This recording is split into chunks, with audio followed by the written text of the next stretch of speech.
Hello everybody, welcome back to my channel. If you're new here, my name is Natalia Lee. This is my second channel, my lifestyle and personal channel, and I have been gone for quite a while. I think the last video I posted on here was my birthday vlog, and my birthday was January 13th, so it has been a while since I posted a video. I've just been working a lot. Everything has been really positive. Yeah, all good things to report. And today I am finally getting around to filming my 1K Q&A. We hit 1,000 subscribers on this channel. Thank you guys so much for being here and for supporting this more like personal, I don't know, kind of personal journey that I want to share with you versus my author, writing, editing, and publishing content that's over on my main channel.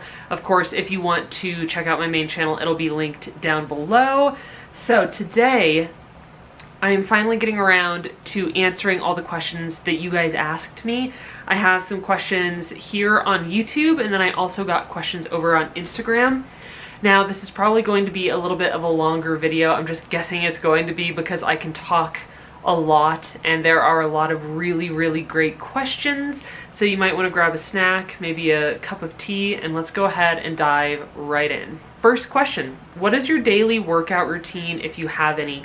I do not have a daily workout routine. However, I try to do yoga a few times a week. I actually did the 30-day yoga challenge with Yoga with Adrienne, and I filmed that process. All I have to do is film my little wrap up, and then that video will go live on this channel. It was a pretty fun video to film. So at this point, really the only exercise I do is yoga. And then I kind of have, I wouldn't say I have an active lifestyle because I sit in front of the computer most of the day, but you know, having horses and living on this property, you know, we're always walking outside to the pasture and back in and going and taking the, you know, the horses, dealing with the horses and taking care of them. So I walk around the property a lot, but I know that that doesn't count as like a workout routine. So I would say mostly just yoga. You know, I did do it 30 days in a row and it was amazing, and I want to try to get back into that.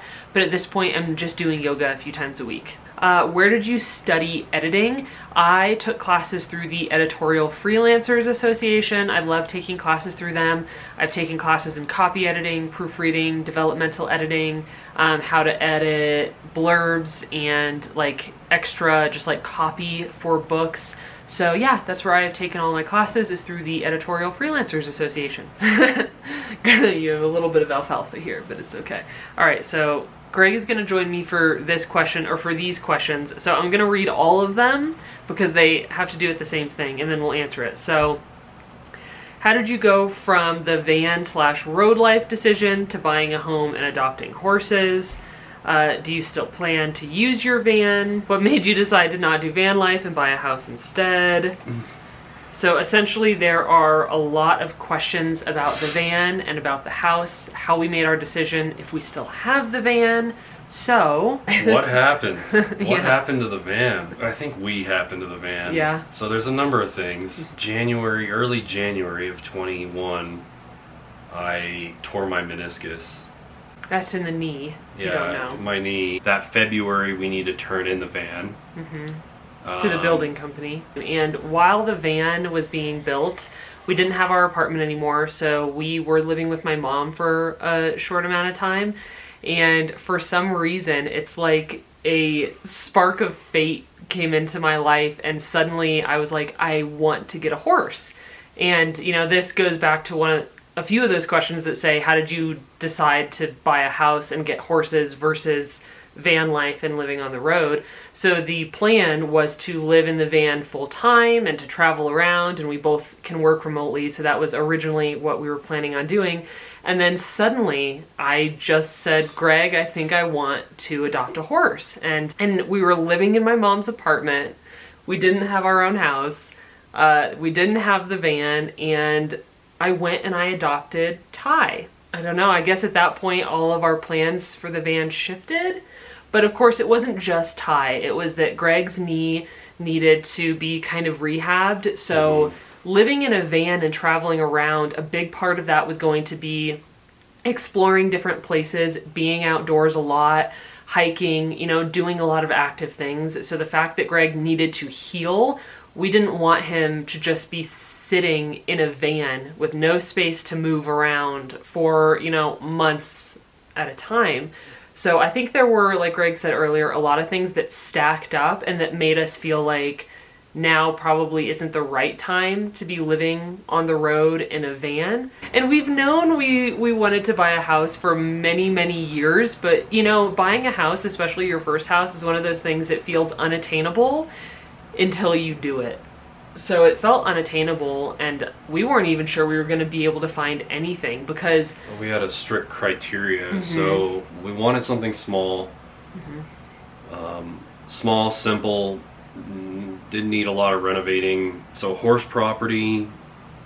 In Colorado, we wanted it rural and in Colorado, and it was that's a tall order. That's a huge order, and we sort of wavered back and forth for about a month and a half of having the van, and then we pretty much made it, you know, a solid deal. We sort of found the house that we're currently in, and that pretty much solidified the van. We're like, well, there's just no need, so let's go ahead and let go of it. So there was just so much going on, but we did decide to sell the van. We do not have it anymore. It was a very hard decision, but I'm really happy with the decision we made.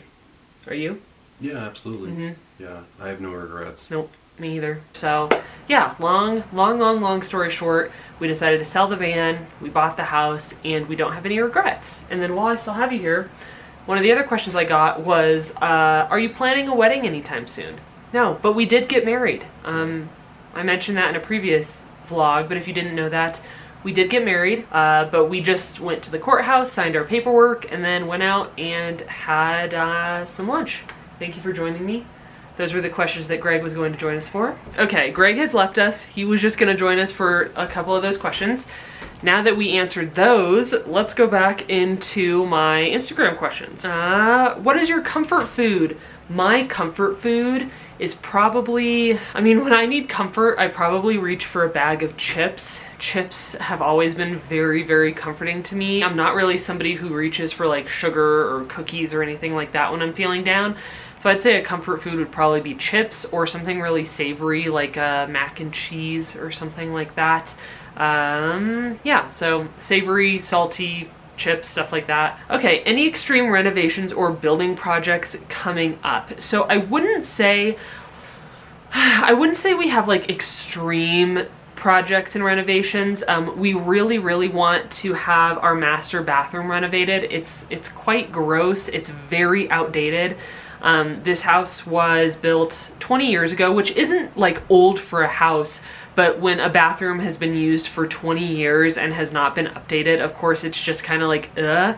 So we want to renovate our entire master bath. And then building projects, I don't think so. Not right now. Not like any big building projects. So probably just the bathroom renovation. And then in terms of like small projects in the house, we have so many small projects in the house and around the property. We actually sat down and created a huge list in my bullet journal of things that we want to do. Maybe I could do a little video on that sometime to tell you all of the projects that we're planning and things that we want to do, but there aren't any like big extreme ones except for the bathroom renovation. I love this question. Will you rescue more animals soon? So I am certain that we will rescue more animals, but I don't think we'll do so soon.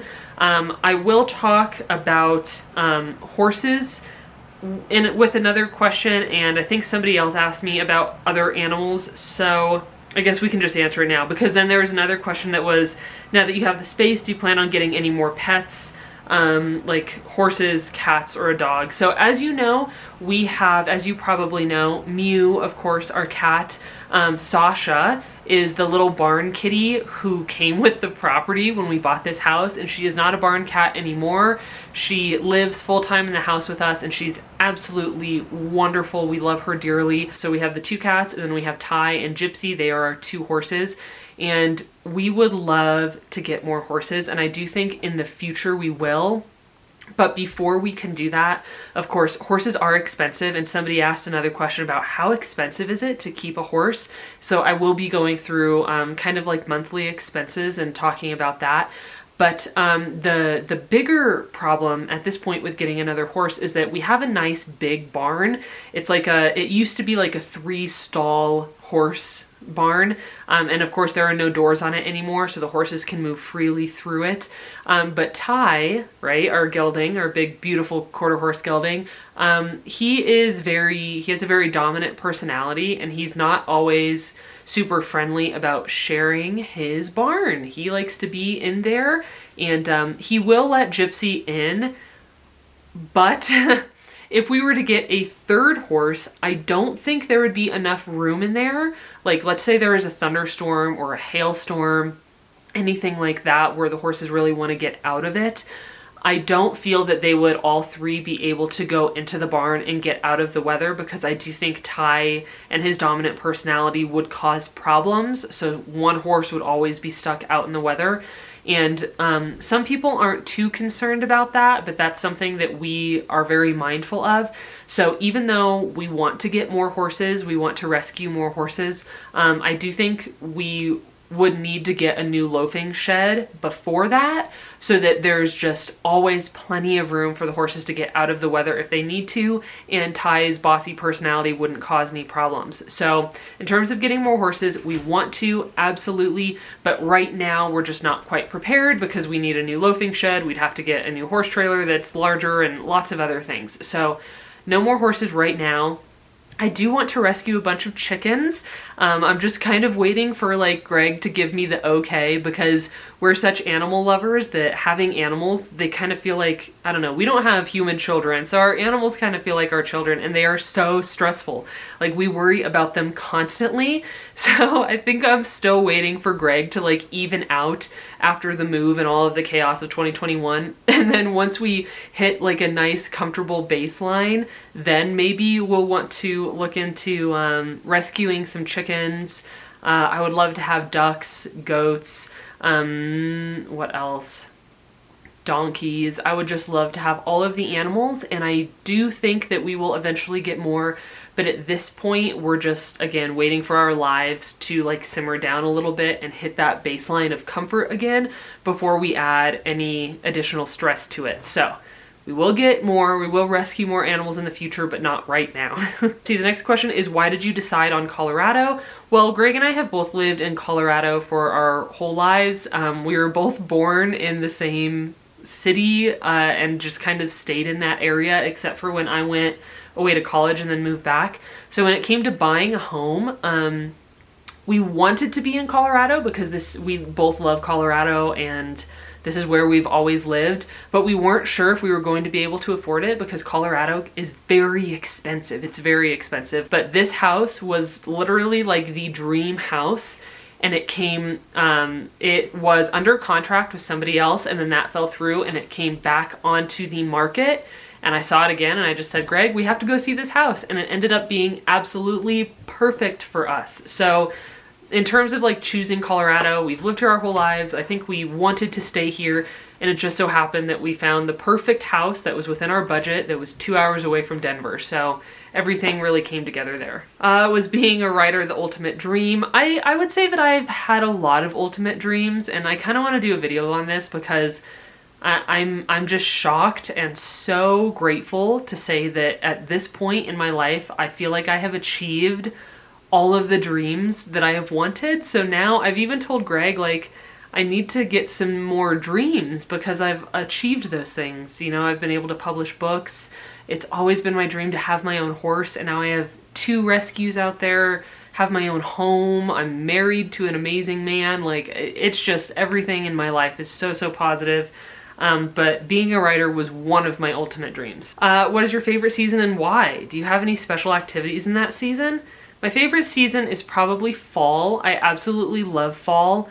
It feels like an introverted season to me, and a very like self-reflective season, because after the like chaos and the heightened energy and activity in summer, you know, fall is when things start to slow down and die off and, you know, approach like the slumber of winter. And I really love that slowing down of pace in fall. I mean, I enjoy Halloween. I don't really celebrate it, but like Halloween and Samhain and like all of those feelings that you get when it's fall and it's like the creepy, spooky season. I just love, love, love that. I love when it starts getting cold and dark and you have your like pumpkins and you have your candles going. So I would definitely say fall is my favorite season.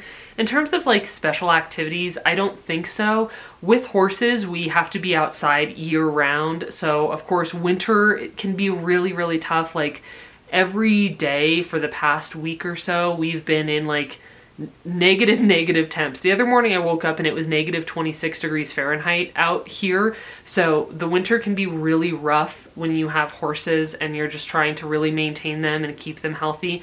But in terms of like outdoor activities, I don't really have any. I just really enjoy the fall. How many tattoos do you have and what's the meaning of each of them? So I could do a video on this. I'll count them up. I won't go into like depth on what all of them mean because that could be their own video. Let me know if you'd like to see that video. I have 1, 2, 3, 4, 5, one on my leg, 6 on my back, 7, 8. Wait, let me count again. 7, 8. Yeah, so I have 8, 9. Okay, 9. I forgot about one of them. So I have 9 tattoos. I started getting tattoos when I was 18. I'm 28 now, so I've been getting tattoos for about 10 years. I would like to get more. I'm not sure yet what I want. Probably a portrait of like Mew or Ty. I would definitely do that.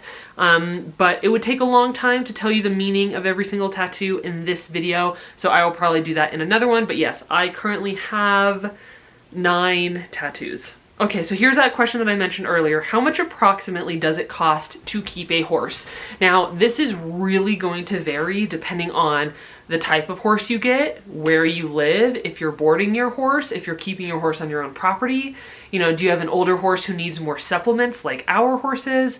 You know, stuff like that. So I did just do like a basic chart of what we spend on our 2 horses every month. Hay, our hay is $11 per bale, and of course hay costs are going to vary depending on where you live. So each month we spend about $330 just on hay for the 2 horses, about $150 on grain and like alfalfa timothy pellets, $100 on supplements. You know, the horses they're both old. They're both turning 26 this year. They both have arthritis. So they have supplements and herbs that help keep them feeling good, especially in this cold weather. Medication, we spend about $100 on. And then I put the farrier on here at about $60 a month because our farrier comes out every other month and it's about $120 for her to come out and trim both of the horses.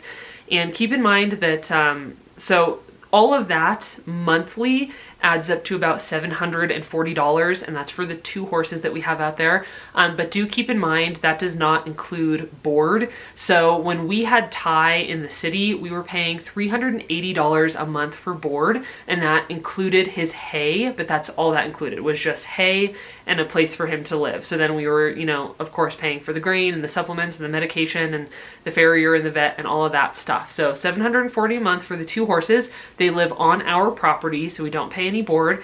And of course this does not include any sort of vet bills. Anytime the vet has to come out here, I think they have like a $75 farm call. The horses have to have their teeth floated. It's like a dental for horses. That's exactly what it is. Ty has to have his teeth done more often than Gypsy does because his teeth are very, very soft.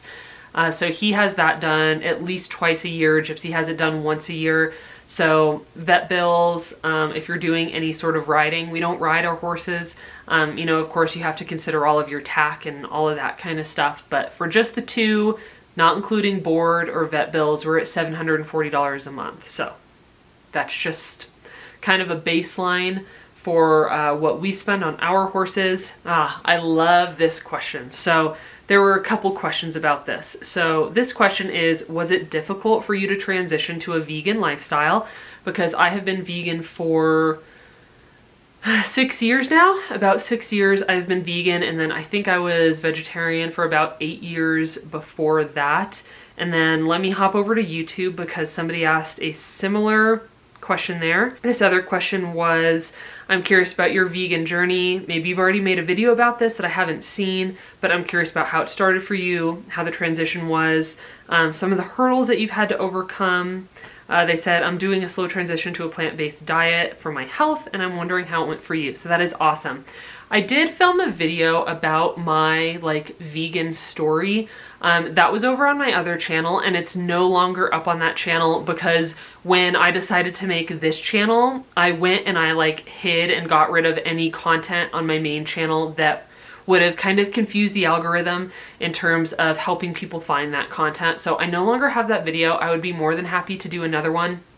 Granted, it can be a little bit scary because people tend to have very kind of harsh opinions of people who are vegan, and I did get a lot of hate on that video just for kind of sharing my story and my lifestyle. So in terms of there are a few questions here. So was it difficult for you to transition to a vegan lifestyle? No, it was actually very, very easy because I was already vegetarian.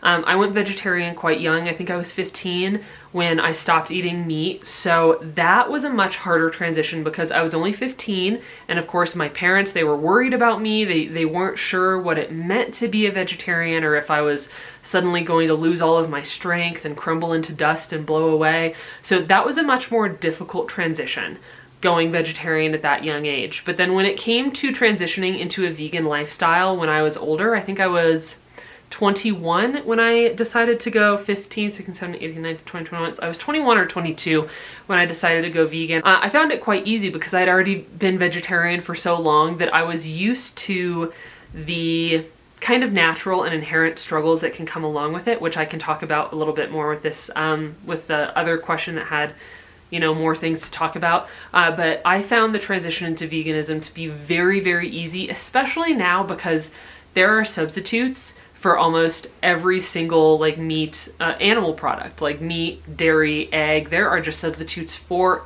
everything. So if you love yogurt, you can still eat a vegan version of that. If you love egg, which I used to, you can still eat a vegan version of that. You can get a plant-based version of almost anything. So at this point, I think it's much easier to make the transition than it used to be because there didn't used to be as many alternative products that you could purchase. So what are some of the hurdles that you find you have to overcome, if any, to live a vegan lifestyle today? So I would say one, just I'd say the biggest hurdle is people not being very compassionate or understanding. You know, for me, a vegan lifestyle is all about compassion for animals. That's the number one thing. And then of course the health benefits, the benefits to the planet, those are all amazing components, but for me it's really the compassion toward animals. So I have definitely found that the biggest hurdle to overcome are other people's opinions of me and their perception of me, when really they don't know me or care to ask questions to try to understand me a little bit better or understand why I decide to live in this way. So that is definitely the biggest hurdle, is just other people's opinions and the way that they act and the hurtful things that they can say. And then in terms of, you know, living here where Greg and I bought a house this year, I would say the other hurdle is just not being able to go out and eat, because when we used to live near Denver, there were plenty of vegan options. We had some amazing vegan restaurants that we would go to all the time and really enjoyed eating out. But now that we've moved here to this, you know, rural kind of mountain town, there are no vegan options here. No options anywhere.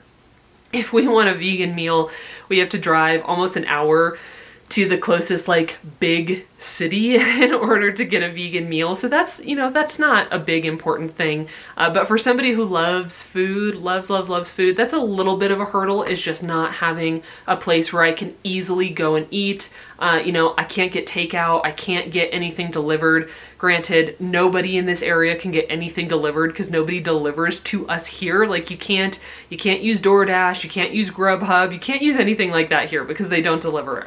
So I'd say that those are the only two hurdles, the main one just being other people's rude comments and, you know, other people not really having understanding or compassion. So yeah, I think that pretty much covers those questions. Again, if you are interested in seeing a whole video, let me know down below. I love talking about this, even though it can be a little bit intimidating. So yeah, let me know down below, and thank you guys so much for those questions. I really appreciate it. Love your channel and really admire what you do with animals in your vegan journey. Thank you so much. I really appreciate that. How do you deal with the day in, day out stuff of running a business, marketing a business, while also still making a space in your brain to be creative with your writing? This is something that I have really, really struggled with. So even if you look, you know, back on my other channel right now, you'll know that I'm not really pursuing my own creative writing right now. And I would love to, but I guess I just don't feel like I'm in a space right now to be doing that. So when you ask, how do you balance all of that? Right now, I am not able to balance everything that Enchanted Ink requires of me, while also being able to creatively pursue writing and also have downtime to just decompress and relax. So that's something that I was really, really struggling with for a while, and I almost had to make the conscious and active decision to take my writing and put it aside just for the time being, because I dedicate so much of my mental capacity and time to the business, not only editing for my clients, but all of the administrative work, managing a team of 6 editors. We have 6 editors on our team now, so that takes a lot of time to manage, you know, trying to keep up with social media and email correspondence and everything that I have to do with that business. By the time I'm done at the end of the day, I really just want to decompress and relax and have time to myself. So I had to make the active decision to prioritize that balance and prioritize my own ability to just relax and do nothing. And that meant putting writing aside just for now, for the time being. I of course plan to return to my own creative writing projects, and I want to do so, but I would be lying to you right now if I said that, oh yeah, I can balance my business, I can write books, and I can still have time for myself and, you know, for downtime and to just watch Netflix and hang out with Greg or the animals. It's just not the truth. So right now I do not have a balance in terms of business and creative writing because I'm not writing, but as soon as I pick that back up, you guys will be the first to know. Huh? You have been reading. Reading, yeah, I have been reading, just not writing. Ooh, I absolutely love this next question. I love it. Inspired Jess says, your new place is beautiful. Thank you. Do you have any changes planned for the property? For example, planting trees, a garden, a barn, etc. Yes. I mentioned earlier that big like dream list of things that Greg and I made. So I want to do a whole video on this, like all of the projects that we want to do on the property. Some that I can think of right off the top of my head are, of course, another barn / loafing shed so that we could eventually adopt a couple more horses. But we are also going to plant trees. I want to plant like a ton of pine trees here. We want to make a paddock paradise. If you've never heard of that, you can Google it. It's like this specific approach to keeping horses on a property that assists in helping them live in a more natural way, if that makes sense. So you can Google paddock paradise or pasture paradise. I think it's called paddock paradise. So we have plans for that. I want to garden this summer. I actually hope to build some garden, like raised garden beds, garden boxes this coming week. We're supposed to have some pretty nice weather, like some 40 and 50 degree days. So I'm gonna do a garden this summer. We're gonna work on the paddock paradise. Probably not gonna do the loafing shed, a new loafing shed this summer, because they're quite expensive. But definitely we have so many projects we want to do. We want to make this property so beautiful and just like lush and thriving.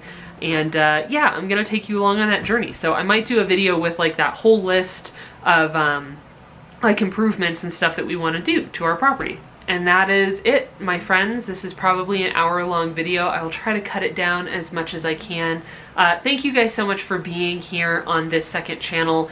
I hope to share a lot more content here. Every so often I like vanish from YouTube and take these unplanned like hiatuses when work just gets really demanding. And again, you know, like we discussed previously, I prioritize downtime now. So instead of working really hard and then forcing myself to film videos and then having no downtime, I prioritize that rest.